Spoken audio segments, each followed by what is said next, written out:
Kwa jina la Baba, la Mwana na Roho Mtakatifu, na Bwana awe nanyi. Ndugu zangu, karibuni. Leo Dominika ya kwanza ya Kwaresma. Tumeanza rasmi kipindi hiki cha mfungo, wakati ambao tulikuwa tunaadhimisha ile Jumatano ya Majivu. Tukajipaka majivu katika nyuso zetu, ishara ya nje ya kuomba toba. Tukumbuka vizuri wafalme pamoja na wafuasi wao katika Agano la Kale walikuwa wanajipaka majivu katika miili yao, ishara ya kuonyeshana toba, na hivyo manguo ya magunia kuonyesha kwamba bila Mungu wao hawawezi chochote.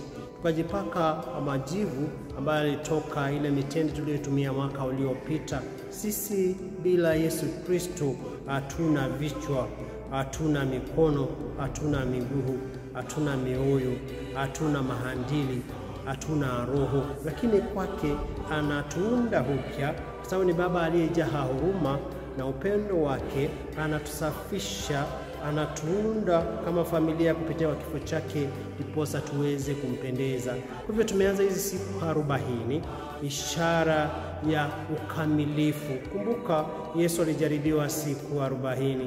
Vile vile wana wa Israeli walikaa jangwani siku 40. Wakati wa Nuhu mvua ilinyesha siku 40 mchana na usiku. 40 inamaanisha ama inasimamia muda wa kutosha. Tumepatiwa na mama kanisa muda wa kuomba toba, muda wa kujiangalia, muda wa kuweza kuongeleshana sisi wenyewe pale ambapo tumekosana, muda wa kuweza kutenda yaliyo mema. Haimaanishi kwamba huyo ndio muda tu ambao tunapaswa kufanya nimeyataja, lakini neema za Mungu katika maisha yetu tuweze kujirudia, tuweze kuongozwa na neema zake, ndiposa tuweze kutenda yaliyo mema.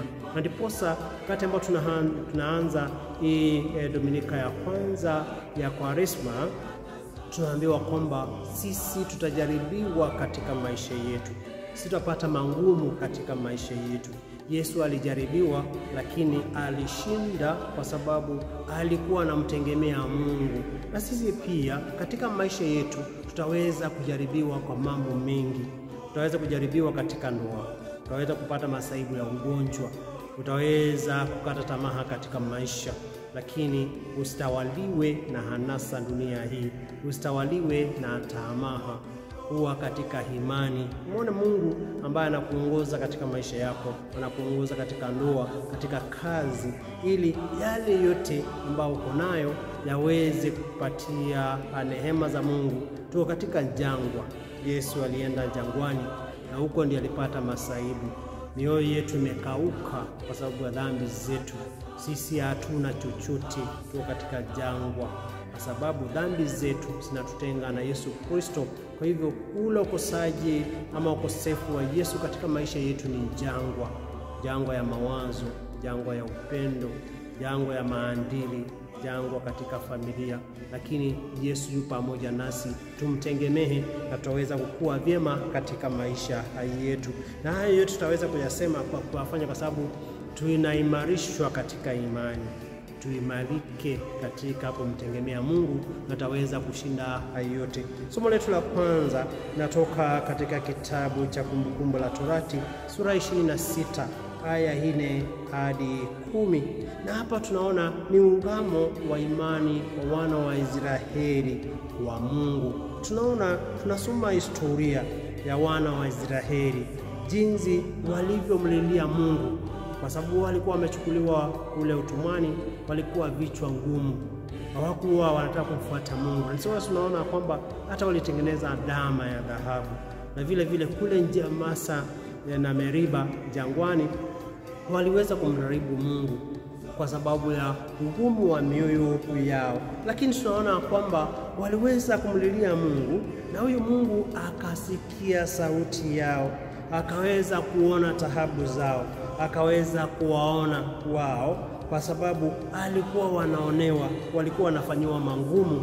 Wao wakamlilia Mungu na Mungu akawasikia, ishara ya kwamba Mungu aliweza kuwatoa ule utumwani Misri, aliweza kuona taabu zao, aliweza kuona mahanjabu magumu ambao walikuwa wanayapitia, na ndiposa yeye akaweza kuwafanyia ishara akawafanyia miujiza, na vile vile mkono wake ukawa pamoja nao, na ndiposa akawapatia nchi ya maziwa na asali.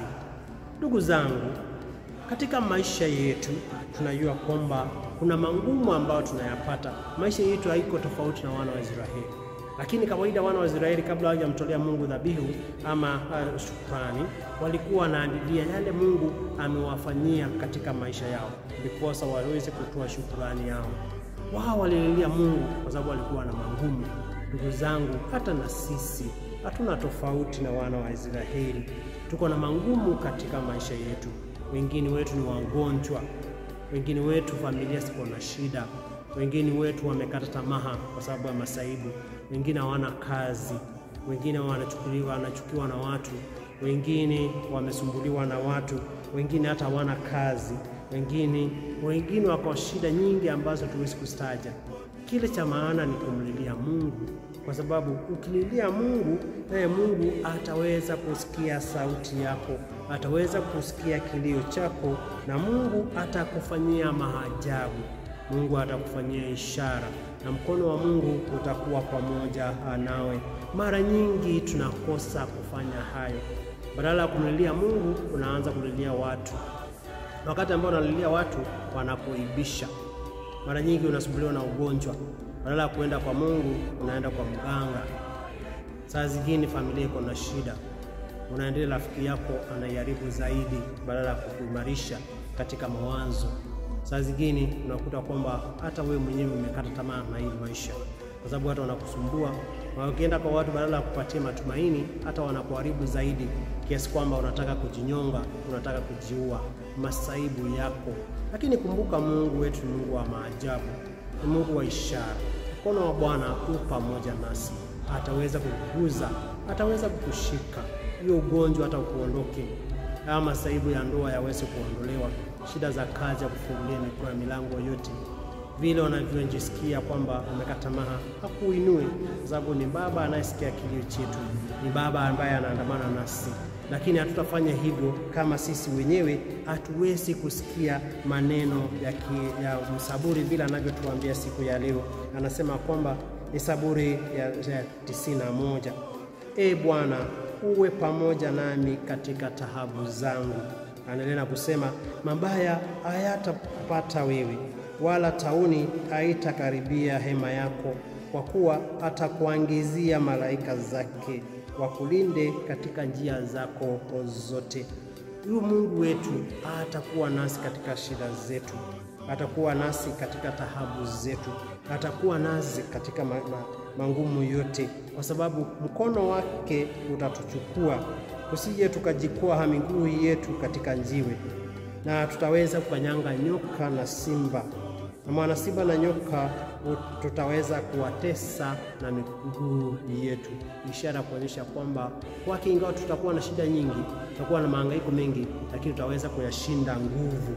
Na hiyo somo la kwanza linaandamana na injili yetu ya leo. Ni Injili Luka sura 4 aya ya 1 hadi 13.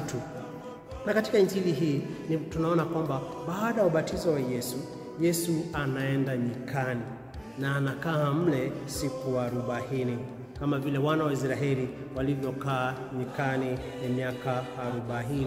Na tunaweza kusema yeye alipokea Roho baada ya kubatizwa, na ndio shida zikaanza kumwandamana na majaribu yakawa pale.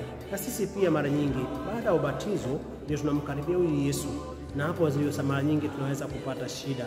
Watu wengine wanapenda kusema kwamba kabla sijaingia kanisani mambo yangu yalikuwa mazuri, kabla sijabatizwa nilikuwa naendelea vizuri, kabla sijafunga ndoa nilikuwa naendelea vizuri, kabla sijafanya hiki. Lakini tuna udanganyifu tu katika maisha yetu.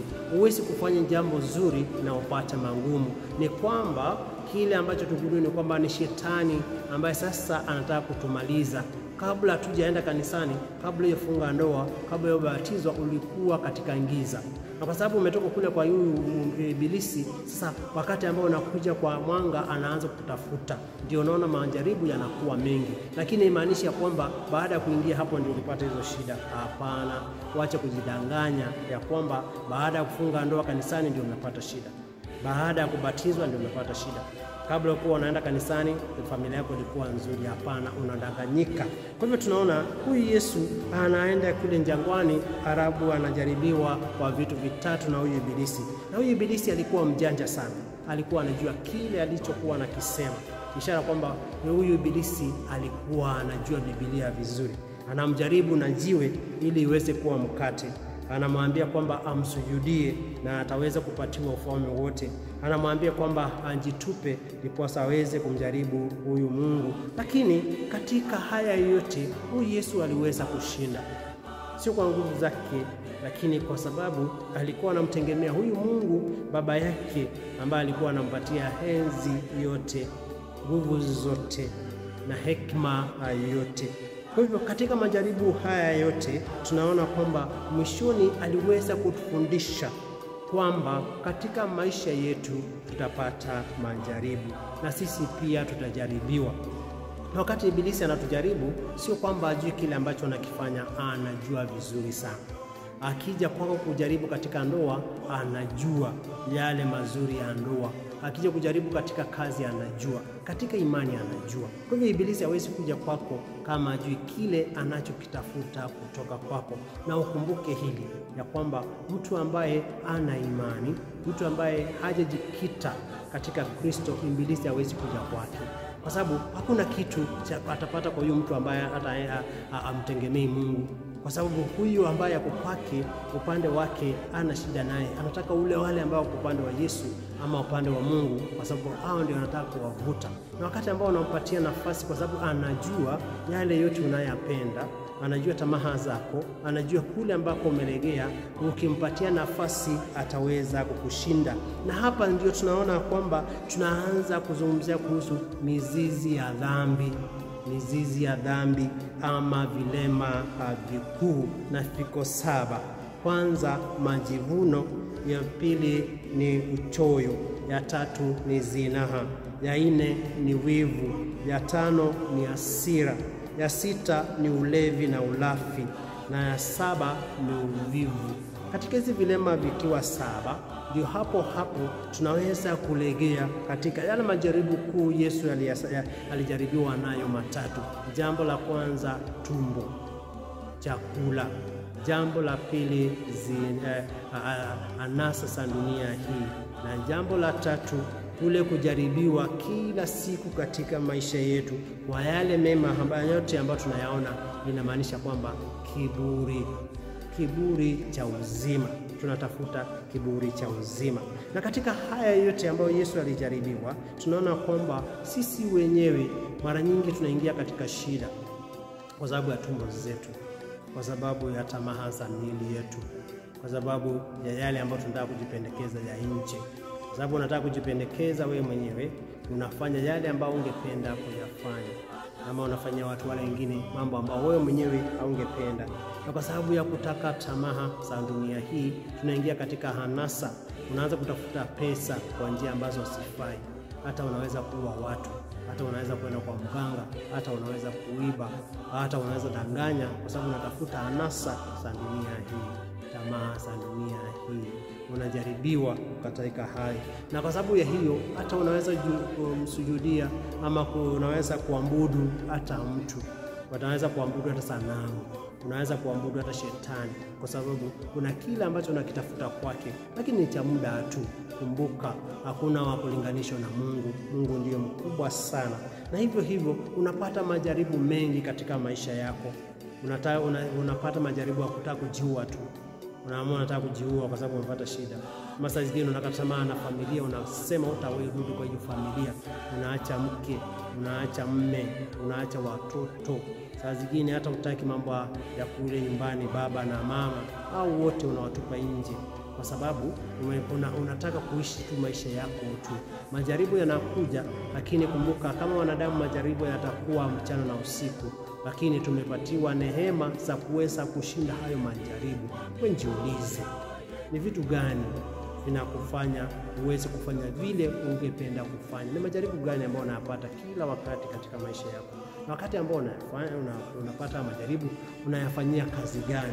Kwa sababu katika hiyo somo la pili kuna jambo muhimu ambalo tunakumbushwa katika ile somo la pili tunaambiwa kwamba somo ambalo tunasoma Mtume Paulo kwa Warumi anatuambia kwamba kwa sababu ukimkiri Yesu kwa kinywa chako ya kuwa ni Bwana na kuamini moyoni mwako ya kuwa Mungu alimfufua katika wafu utaokoka.